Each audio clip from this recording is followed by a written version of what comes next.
that, they be doing things on this together, like they travel, like whatever. But anyway, let's move on. So Mike Tyson, Suge Knight did a little bit of work with Mike Tyson as far as guarding and stuff in the past, and he's close with Tupac, so they're going to be at the fight. All right, and then you can imagine with all of that testosterone, they just watching Mike Tyson fight, and they may have felt like a little frisky, like they wanted to fight. But anyway, they see Orlando, and they know that Orlando is Keefe D's nephew, and they know that Keefe D, follow me, y'all, has been being hired, even though he on the West Coast with them, he's been puffy. So here go his nephew, Orlando, in here. And Orlando, as you can see his disposition, who gonna check him? All right? He's standing there and he don't give two flying fucks if you're with 1,000 people. He didn't care. You can see his disposition. He was not shook. Okay? So they walking fast and everything, and they get in the fight, and that was it. All right? So Orlando goes tell his uncle Keefe D, and because they got a team too, and he told his uncle, and his uncle made a call to the East Coast, and then it was said, we're going to send a pew white car, all of that, and nevertheless, that is the story. Now, see, this is the whole thing. This is why I said he talked too much, because you had investigators for literally over 20 years trying to find out and connect the dots. He literally sat on YouTube and whatever other platform and placed himself there. And this was the main part, the heart of the details that he had told the investigators. He told the investigators that the call was made, and all of that, and then they get in the car talking about him, Orlando, and then some other, and they in the car, and they said they didn't know it was Tupac. But they seen some girls at the light yelling, Tupac, Tupac, yelling Tupac, okay? And that's how they knew it was him. But nevertheless, allegedly it was, their car. He never said who did it though. And then Tupac was pew-pewed and of course unalived. It was like the worstest day ever. Let me just say this. When Tupac was unalived, it was so painful. It felt like, and I know a lot of women felt like this. It felt like it was your own damn man. It was that painful. It hurted. It really hurted. Tupac has stood up. But when I say stood up, it just stood up for the culture. He talked about how, just everything. Y'all know. And then he had so many songs about women. So it was like he loves women. And you don't hear that a lot, like you don't hear it. It's sad to say, and it comes from slavery, but the culture with the going up against all of that, it's horrible. But he just was so prolific. I mean, you got to thank his mama. Okay, you got to thank his mama for who she is, pouring that into her son. But it definitely stuck, and Tupac was definitely an advocate for Black love, self-love. Men love, love your woman, love your mama, love your, just women, period. The hate got to stop. Okay, his music was just really prolific. It was poetry. It was really poetry. When he was unalive, it was horrific. Now, Biggie is loved too. Biggie, a lot of people love Biggie too. And we'll get to that as well. But it just really, really hurt it. It really, really. Oh, wait, I just happened to look down. Somebody said hurt it. I told y'all when I say words, don't mind me, okay? You must have just came on. I said don't mind me, so just give me a little pass every now and then, all right? So anyway, moving on. So now it was painful. I'll just say that, all right? It was painful. Now with that, it was supposed allegedly from Keefe D had stated that he got a call from Puffy after Tupac, because it took a minute before the announcement, days and all of that. But he got a call from Puffy and was like, "Is that us?" Meaning, like, that was alleged that Keefy D had said. Meaning, Puffy was asking, was that hit us? Meaning, like, was that because I requested when we sat down at lunch, on the Sunset Strip, when I requested him to be off, was that us? That was allegedly what was said by Puffy. And with that, I guess Keefy D, I don't know, he probably said, yeah, he still ain't get his damn money. So what difference would it make? Because I would, you ain't get your, listen, that's a whole nother story. But nevertheless, he said, "Is that us?" And so that all was alleged on what had happened with that situation. And that was very, very painful. I swear this was the worst rap beef ever. It ain't even worth it. I can't even see how rappers could do it. Okay? If I was a rapper, which I ain't and will never be, okay? People say never. Shit. I will never be a damn rapper. Okay? We know that. All of us on the live know that I will never be a rapper. But what I'm saying is that if I was and somebody came after me, you got it. You won. I'm going to bed. Good night. That's it. That's the fuck all. Okay? Ain't nobody, it's not worth it. It's not worth it. It's not worth it. Okay? Because after this was the biggest example, and that man literally was young. Talk about Tupac. The amount of work he did in that little bit of time that he lived on earth and the amount of people he has touched, I cannot imagine his heights if he was still alive. You know what, to be honest with you, and I'm just trying to be honest, in my opinion, it's just an opinion, all right? So don't get mad. It's just an opinion. But if he was still alive, there would be a lot of rappers that like wouldn't even be we wouldn't even have been paying attention to if he was still alive. Especially if Biggie was still alive. If those two was still alive, there would be a lot of rappers that would not be, in my opinion, where they are now. The rap world would be so different. The only reason why so many of these rappers even halfway exist, now some of them are good. Some of them are really, really talented and good, but I'm just talking about some other ones. The only reason why they halfway exist is only because the unaliving of Tupac and Biggie. Even if one of them was still alive, like just one, whether it was Tupac or just Biggie, just one of them, a lot of the whole rap game would be completely different. Okay? Because there's certain things that they would not have, and they just stood for certain things. So the rap game would be completely different. That's how powerful both of them were individually. All right? And then collectively, they took over. Them other rappers had no breathing room. And let me see something. The first rapper that I, in my opinion, feel like I believe should have became a billionaire before Jay-Z and all of them, I believe LL Cool J should have became a billionaire. Like, to this day, a lot of his music is like, when you hear it till this day, it really transcended a lot of generations, because you would blast it when all that jingling baby and all of that till this day. And also the second person that I believe that should have been a million, well, of course, because LL was out before Tupac. That's why I said LL first. But then of course Tupac. Okay. All right. If Tupac was alive, a lot of men would have a problem with if Tupac was alive.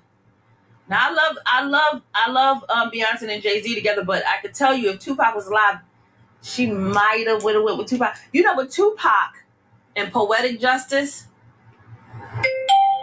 Wait, can I say something? Can I say something? Y'all already know the thing with Bobby Brown, him dealing with Janet, and then him dealing with Whitney and all of that. And remember, Whitney came out with the bodyguard, and that woman should have been well over a billionaire. That is she's the voice. That's it. That's all. I love Whitney down to my bones. I just can't believe a voice like that can even exist. And then after the bodyguard came Poetic Justice. And that movie is another one, another love of mine. I love The Bodyguard. I love Poetic Justice. And when Poetic Justice had came out, I think everybody had fell in love with Tupac. Then you got Brown Sugar and just other movies. But Poetic Justice was it for a lot of people. That man is very talented. Not just a good rapper. He was an excellent actor. Had he been alive, a lot of actors too. You know, he would have stood in the. Listen, let me move on, because then y'all gonna say, you know, y'all gonna say you love that man too much. All right, I love Tupac. I love Biggie. I love all of them. So let's move on, right? So now, so where did I leave off at? All right, so he was unalived. The whole world mourned, and that mourning just really never ends. We all still miss him. It got so bad that people were trying to act like that he was still alive.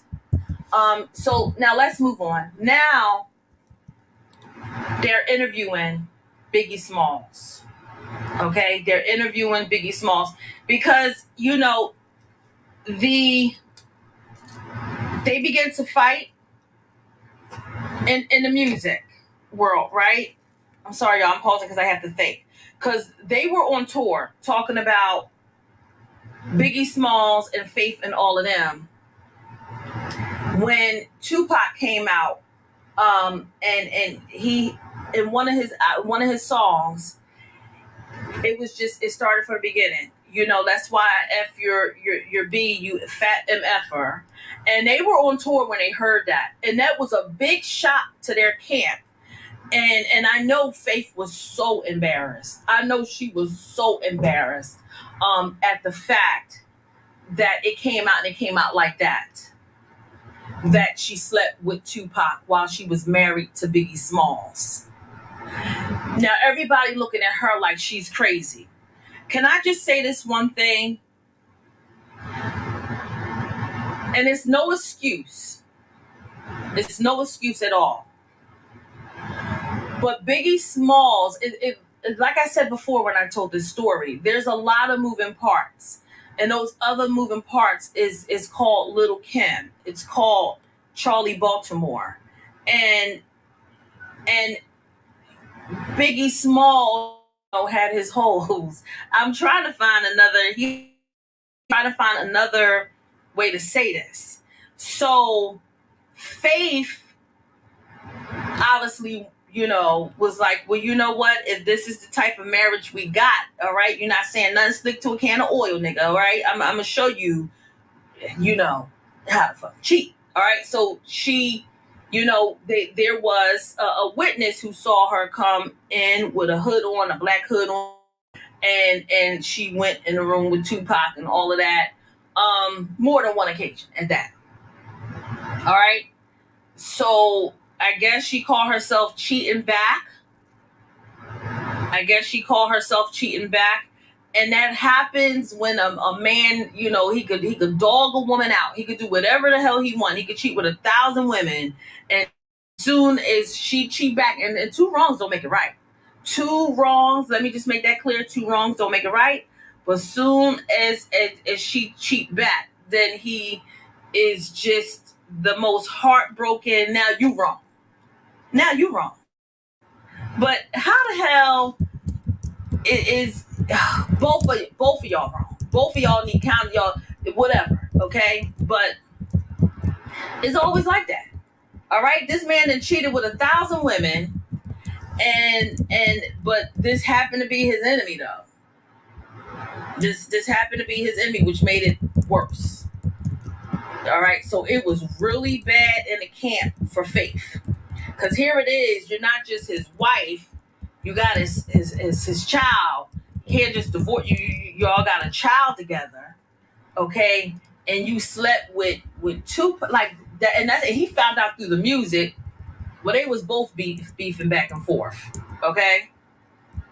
They was both beefing back and forth. So then Biggie's small song came out. You know, you went overboard. It's something you shouldn't be alone, and all of that. They were just, it was the worst. It was the worst. Okay, the worst. And then the unaliving. All right. So now let's just go to the next part. It's so many damn parts. It's so many damn parts. Okay. All right, so can we power tap our asses off, you guys? Can we get up to 1:30? I want to thank everybody who's on the live. I just got to get my thoughts together for the next part because it's 1,000 parts. All right, can we power tap our asses off? I want to thank everybody who's on the live. It would be nothing without y'all individually and collectively. I want to thank not 1,000 parts. What's going on, y'all? I was actually listening to this. I'm doing other things. I was listening to this live on TikTok, and I was like, you know what? Why not share? So she has some interesting stories, 90s stories. I don't know where she's going with this, and I don't know how long I'll be doing this, but just letting you know what's going on. So she herself is live. This is not me. If you're new to this channel, this is somebody on TikTok named, what is her name?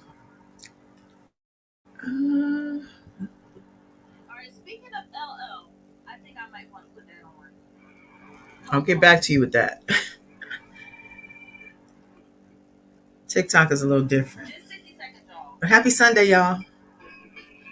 Happy Sunday. I'm supposed to be getting this book today.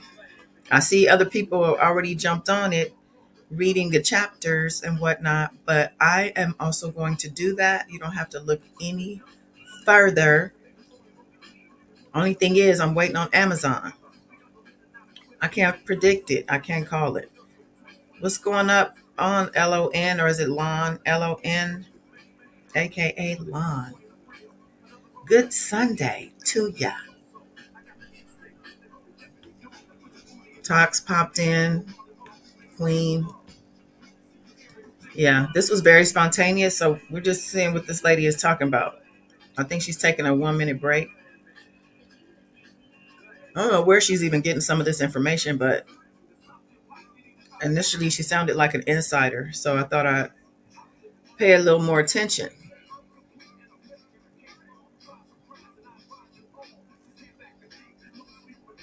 All the things coming out with regard to the Diddy situation and everything surrounding it. And that includes going back to Me Too movement with Weinstein, Epstein, all the Steens, all the people, R. Kelly. This is all very, very new to us.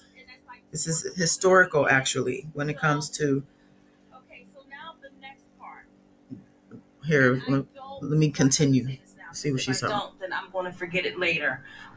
Let's just get right into the Kim Porter. The Kim Porter, she was with Albie Shore. They had a son together. That son is like copy paste Albie Shore. Okay. They were together. Relationships are not without problems. Every last relationship has it. And of course, Puffy swooped in, and her and Puffy started dealing with each other, and then they began to have kids. Okay, 3 kids to be exact with them. He had another daughter around the same time. That's a whole nother situation because she has sort of kind of knew the girl. That was the whole nother situation. But let's just move on. So with Mark Curry, he was another artist. He really didn't do too well, under Bad Boys, okay? But he talked about a whole lot. He talked about Shakir Stewart. Now, here's the thing. Kim Porter, he said that Puffy had bugged her house, her phone, and everything. This one particular day, she was on the phone with a man who was like under LA reading them or whatever, named Shakir Stewart. And they must have been flirting back and forth on the phone. And because Puffy was listening in, it was alleged that he broke her nose because of that. This is what Mark Curry had stated that he witnessed. And just to get straight to the point, Shakir Stewart started being paranoid. He was getting threats. His family had talked about how he was always looking out the curtains and all of that, because he was threatened. Puffy was after Shakir Stewart for liking Kim Porter. And his intuition must have been right, because in 2008, Shakir Stewart was found unalived. He was found unalive. All right. So after that particular relationship with Kim Porter, all right, because a lot of this is overlapping, because he was with Kim Porter a little bit when he had gotten with Cassie, all right, but now he's with Cassie, and they were together for 10 years, all right. They got together in 2008, and they were together for 10 years, and so many things had happened in that relationship. Of course, now we find out about him pushing drugs down her throat, probably everybody's throat who came through his house. But there was a time where Wale, am I pronouncing? I was calling him Wale. Wale, he, is a professional, all right, and he was wanting Cassie to be on one of his songs, and Puff Daddy had approved it, but he said they had to, I guess you can like send a song through email or something like that. Like Cassie would like sing her verse and then send it through email. And Wale was like, in other words, he ain't gonna know. Between him and Cassie, it was like, no, we could do this in the studio together. He's not going to know that she was here, because we really needed to be organic. We needed to have a different sound. I guess that was the wisdom of Wale and Cassie. So Puffy didn't mind her being on Wale's, song, but he just wanted her to email it over, or however they send it over. So the two of them decide to meet up in a studio. In some kind of way, Puffy finds out that they met and that Wale had lied. And somebody on his team had told what happened. He said all of a sudden they were in the studio, all of them, and Wale had gave them all the orders not to even look Cassie in her face. He was like, you're just going to be professional. Don't look her in her face. None of that. And then the guy said all of a sudden they were in the studio, and then Puffy kicks in the door and chases Wale all around the room. Okay? He chases him all around the room and everything, and then they allegedly hung him out of the window. Really not allegedly, because the more than one person had witnessed this, but nevertheless, they hung him outside the window by his ankles. All right, upside down by his ankles, for, in Puffy's mind, lying to him and saying that he would be willing to receive the email or whatever, but then bring Cassie to the studio instead. So Puffy was furious. They hung Wale out the window, and that was during the 10 years that. So then there was another guy, Kid Cudi, that Puffy felt like Cassie, and he just blew his car up. That was all. And then It just went on and on with like little things, but now we know it was a lot. It was a lot. Um, she had the role, to my Cassie, she had the role of sexing him, sexing others, using drugs, um, a lot of times probably holding things. Because if they're out at parties and they're out at events, we come to find Puffy is not going to hold his own pew pew. Puffy is not going to hold his own drugs.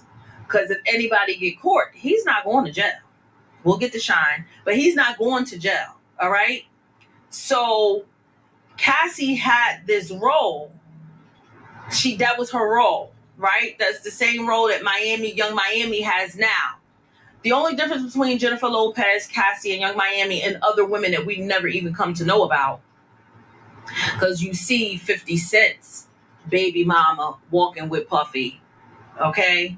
50 Cent baby mama walking with Puffy. There's other women who we just never come to know about, they all had the same roles. Puffy was with a lot of women and men, but nevertheless, they all had the same roles, okay?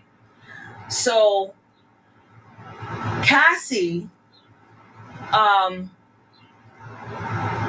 there was an interview where a woman said Cassie had called her about Puffy. There was so many things this woman went through physically and emotionally, because he was not a one woman man. He was not doing that. I'll give an example, and we'll talk about Floyd later. The women that's around Floyd have come to realize, even his main woman, they've come to realize that Floyd is going to have sex with a woman down the hall. Like, you might be the main woman, but he's going to have other women.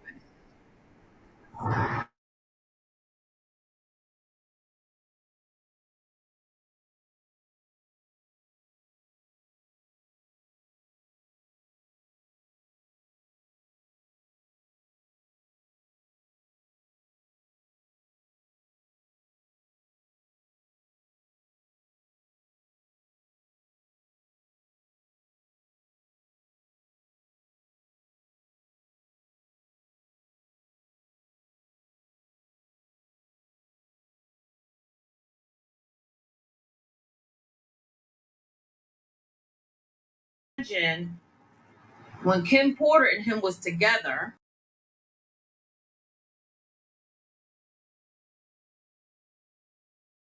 she had to go through, talking about Kim Porter, she had to go through being with him, having his kids, and wanting that family. Especially when you start having kids, you want to sit down and have dinner like a normal damn family. Not with no damn Puffy. Not with his big head ass self. He's not sitting down nowhere, even off the drugs. Okay? You could not pay Puff Daddy to sit down anywhere before drugs. He ain't sitting down nowhere. Okay? Without money, this is the type of man that ain't coming home. Without money, with no money at all, Puff Daddy is the type of man that y'all gonna be arguing, because he coming in the house. Matter of fact, he ain't coming in the house. All right, I'm about to say he coming in 3 or 4. No, he ain't coming in the house. He coming in 3 or 4 days later. Okay, forget 3 in the morning. He's the type of man that you gotta be a strong. You would have had to been a strong without money to deal with Puffy. Okay, to deal with Puffy. Can you imagine him? He gonna miss a lot of dinners. He's the type that will be ordering out to eat. He don't care nothing about you cooking dinner, nothing about that. He don't care nothing about that. He loves to party. Loves to party. Okay? So Kim Porter having the kids and trying to keep it normal, because you can just tell that she's a good young lady. Like, she was just a good person. You can tell. And you can see it through her kids. Okay? But she was not going to get a normal family out, not out of his big head ass self, not out of him. You wait on it. So now she went through hell. Now Cassie going through hell. And let me just tell you the other part to this, because we already know the traumatic part, but it's also a for a woman to be with a man with that much money, that type of mansions, and even when you do get away, like, like it's just so much mixed feelings because he has a lot of money. So when you get away, whole lifestyle that you had with mansions and the yachts and all of that, you know, they went through a lot of emotional distress. Because even when they wanted to walk away, it's like, now my ass is going to be broke. All right. There's a lot of mixed feelings. There's a lot of mixed. It's not that easy to just walk away. A lot of people was like, well, why don't you just walk away? Is it about the money? Sometimes not. But either way, it's just not that easy because you're still, when you're intimate with somebody, you're connected with them. Like you're that the intimate is the intimacy. It's the way they apologize. You got to remember when you're with somebody, um,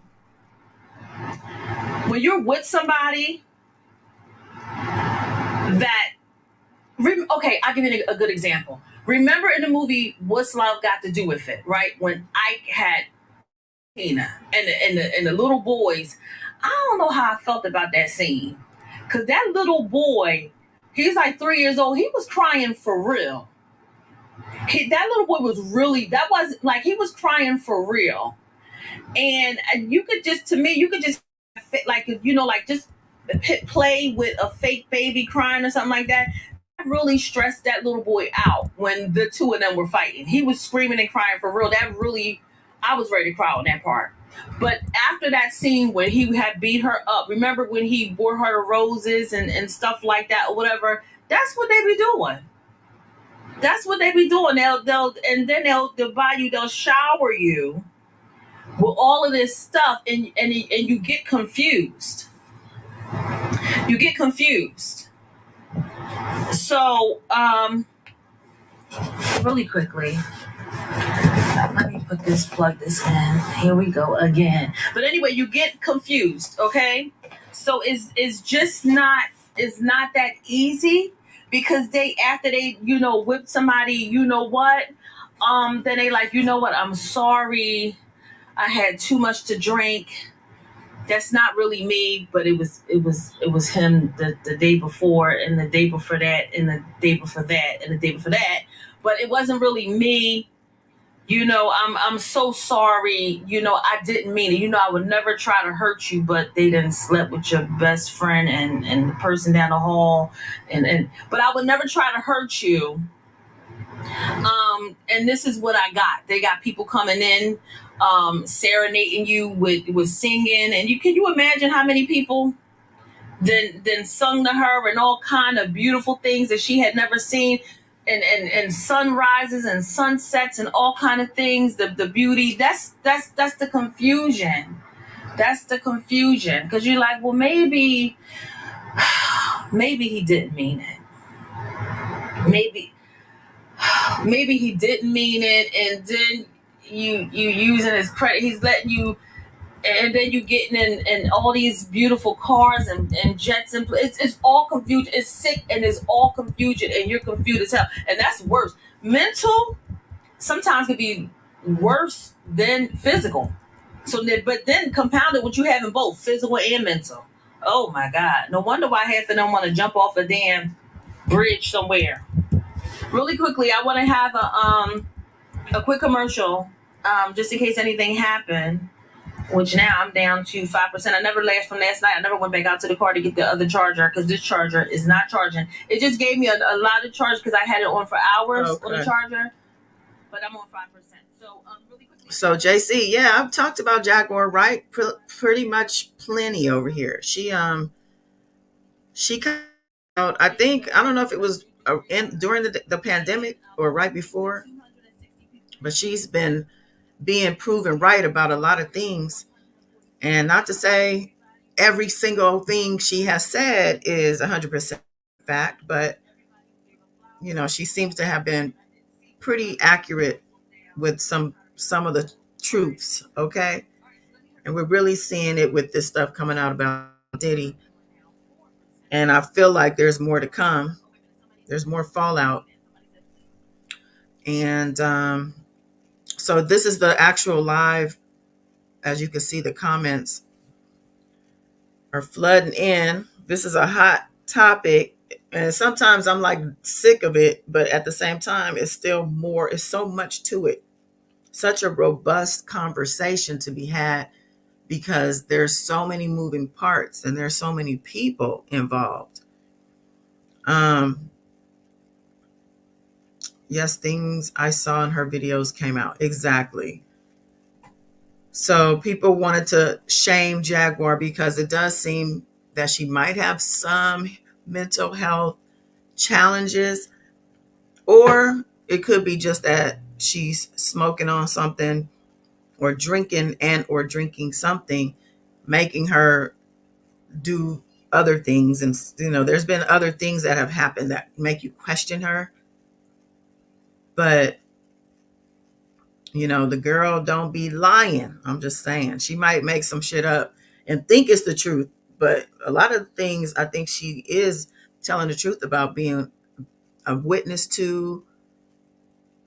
You saw my message that I can't confirm that Bieber's video. Yeah, I did see that. I hadn't seen anything about it. That's why I questioned it, because typically you're going to see something like that every single place, but I hadn't seen a thing. Let me see. Choose your fucking go. Now you want to go because you didn't do it, or you're going to go because you did do it. And I'd rather go because I didn't do it, because at least I can get another job in the industry, and at least I could be trusted, and at least I could move forward. You literally going to sleep with the queen of R&B? Are you serious? You don't deserve to work nowhere. Okay? If I owned a McDonald's, I wouldn't even hire your ass there. Bitch, get the fuck out fast. Okay? It'd be a bunch of fries on the back of her damn head. Ain't no way in the world. Okay? You slept with, we all love Mary. It's sad. It's sad. But she did it. And people do make mistakes. Only God can judge and all of that. But at the end of the day, it wasn't that she did it. She was literally allowing this man, talking about Star Shell, she was allowing this man to have an option to stay with her. Like, Mary had went to counseling with her husband, and she was saying, you need to choose me right now. And he wouldn't do it.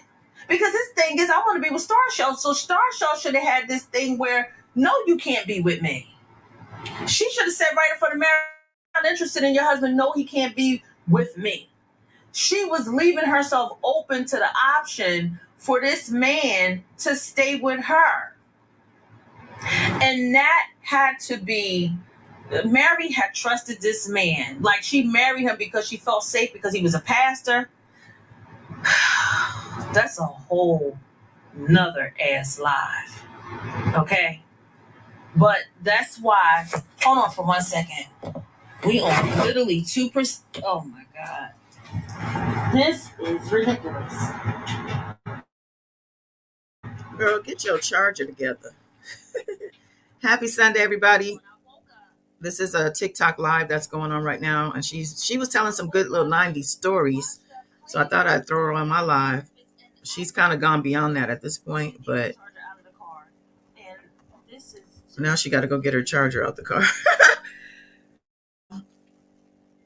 Again, for those of you who are just joining, or if you're just popping in, I am waiting on this book. Okay, Kim Porter's book is supposed to arrive today through Amazon. I'm going to read it. From what I can tell, because there's other people out here who are reading or have read the book, it's going to take about 2 hours, maybe 2.5. So I think what I'm going to do, I'm trying to just rest my voice today until that happens, because it's already hanging on the edge here. I need to drink some tea. But in the meantime, I was just playing this lady's TikTok and sharing some things she was talking about. I'm turning this back up, y'all. So now she gets a divorce, and now she turned around and got to pay him like $30,000 a month. And she's talking about Mary J. She Blige. has to pay him. Now, this is the problem that I have. This is the problem that I got with the judge, because the judge ended up taking Kendu's side. How the hell? Because they did have like a little prenup, but how the hell is he allowed to cheat on me, and I gotta pay alimony to him? The whole courtroom would have me fucked up because I ain't paying shit. All right. So number one, there's no way in the world that this has to be, that it has to be a law. Something is wrong with this. The man cheated on me and I gotta pay him? No. He knew when he slept with that broke bitch that she was broke. She knew that. You knew that the bitch was broke. You knew I was rich and she was broke. Okay? You made an executive decision for me and you put both your middle fingers up at our marriage, and you said, I don't care. I'm going to take that risk. This woman is worth me risking everything at our marriage. And you said, I don't care. I'm going to take that risk. This woman is worth me risking everything we built, and I'm going to sleep with her. So you decide, no, you're going to take the whole fucking package. Ain't no, I'm going to stay with Star Shell. No, you're going to stay with Star Shell, and you're going to take that brokenness with her that she got as well. You don't get to have my amenities. You don't get to have her and everything. That's my amenities. If somebody is with me and I'm rich, that's my amenities. That's the person who's with me. We get in jets and we got money. Okay, you don't get to take stuff from me and take it over to the broke girl. Okay, you don't get to do that. Now, Mary's better than me, and by them being entertainers, they don't want to be in the newspaper too much. See, that's probably why I don't need to be one right now. Because I'm gonna tell you something. I wouldn't give two fucks about what they put in the newspaper about me. I don't give a fuck. I can't say it loud enough, long enough, or strong enough how much I don't give a fuck about what somebody would say in the newspaper about me. No, this nigga ain't getting none of my money. Say what you want. I'm going to bed and I don't need no melatonin. Fuck y'all. And guess what? My hair ain't gray. All right? So I ain't worried about a damn thing. I'm going to bed in my mansion. Okay? In my mansion. I don't care what nobody got to say. No, I ain't paying his ass. Okay? Hell no. Take me to court again and again and again. And matter of fact, I'm going to have my accountant say that I'm bankrupt. Okay? I'm bankrupt. I don't care about going bankrupt. We gonna hide that? I could care less if people thinking I'm broke. Oh, well. Who cares? Who cares? He ain't getting it, and neither is Star Shell. Whatever her damn name is. They not getting my money. Okay? And I guess I still would be making songs, and I would be telling the courts that I owe that money out. Oh my goodness. You gotta pay a man that cheated on you? What kind of world we living in? Make that make sense. What kind of world we living in? The same thing happened with Wendy Williams. She gotta pay his big head ass self that cheated on her. Lord have mercy. So anyway, she went through my marriage advice. Mary J went through everything she went through. She went through pain, and she said that, because sometimes we might think that these people have, like, you look her up, might say 10 million here, 15, whatever her net worth, and we might think they have that cash in the bank or whatever, and a lot of times they may do, but it's different between, I think they add everything in for the person's house, the cars, and cachet, what they're able to make, and all kind of other things or whatever. I don't know, but Mary J was just saying, I don't know if she was saying it because she was doing like how hell I would do or whatever. But she was saying that she was going broke. She had to do tours to keep the money up and all this other kind of stuff. Ain't no way. Ain't no way. So, anyways, she so now this with Puff Daddy. And you know Puff Daddy was the highest prize that she had in her life. That was the thing that was really keeping her, going. And we know that she's been at the parties and all of that, and that was probably one of the reasons why she had so bad of a drug struggle, in the past, because it was a bunch of drugs at his damn party. That's a whole nother story. But nevertheless, I do not think that Mary J should even be. First of all, I don't think she'll ever tell. I'm gonna keep it honest with you. I don't think the stuff that she saw, I don't think she'll ever tell on Diddy. I just think they have that type of relationship. I believe that she witnessed a lot with the Cassie situation. Obviously, you see that they are around each other all the time. They are cool.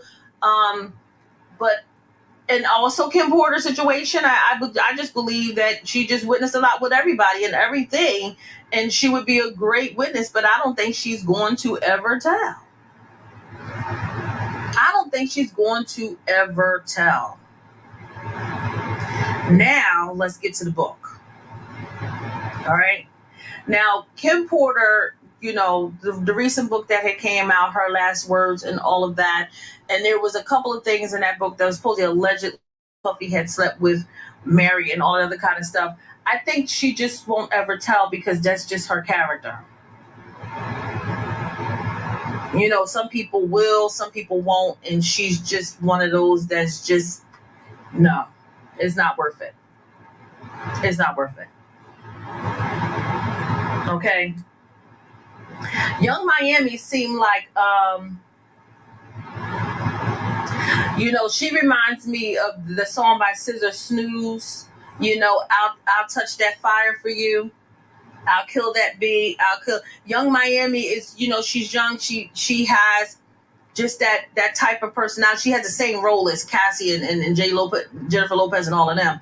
But she has that type of personality that will touch that fire. But I think that fire had gotten too hot for her. Because when you start hearing helicopters and shit, okay, now she's not Colombian. Them Colombians, they don't care about they don't care about none of that. They will hang your ass out of damn helicopter. They don't care, but they ain't scared of no helicopter. She's not Colombian. All right. So when she says she touched that fire, it's just a certain amount. Okay, it's a certain amount of, So now that it got this particular hot, who knows, y'all? She could have got a call from Diddy or talked to Diddy, and he could have said, "Listen, just step off. Just save yourself or whatever." You don't know the behind the door conversations that they had. We don't know. We don't know. All right. He could have told her just step off, and for the sake of the whatever, we don't know. But Boosie, when this all first happened, he was yelling, "Where are your friends, man?" That's what he was yelling. Because it was a lot of people that was around Diddy and that was supposed to allegedly been his friend. And then when this happened, everybody ran. Everybody ran. Darn, y'all. Well, I was like a couple minutes. This phone been trying to hold up. I'm on 1%, y'all. All right, so I'm going to rock out this 1%. All right, but when I started, I was on 50%. It's just I left the chart. That's a whole nother story. People who was on the live last night at 4 a.m., remember, I never got a chance to get it yet. But I'm on 1%. So I'm going to rock this 1% out. The phone is plugged in, but the charger is broke. So if you're not following me, please do follow me, and I'll come back on later and start from the beginning. Okay, so I'm going to end this here. She's gone too anyway. Like I said, I need to rest my voice because I'm reading this book today. Hopefully it gets here earlier rather than later. But it'll probably be late in the afternoon or early evening, depending on where you are. It doesn't matter because you can always come back for that replay. A good little live audience is always nice, though. My head's going to be in the book, so I'm really not going to be, well, I'm going to have to do some type of commentary around it so I don't get any type of copyright strike. But I do see a lot of people reading this book. So if they're going to come after me, they're going to have to come after all the book reading people. Okay. So I hope you guys are enjoying your Sunday. Make every minute count. And I'll talk to y'all in a bit. Stay tuned. Peace.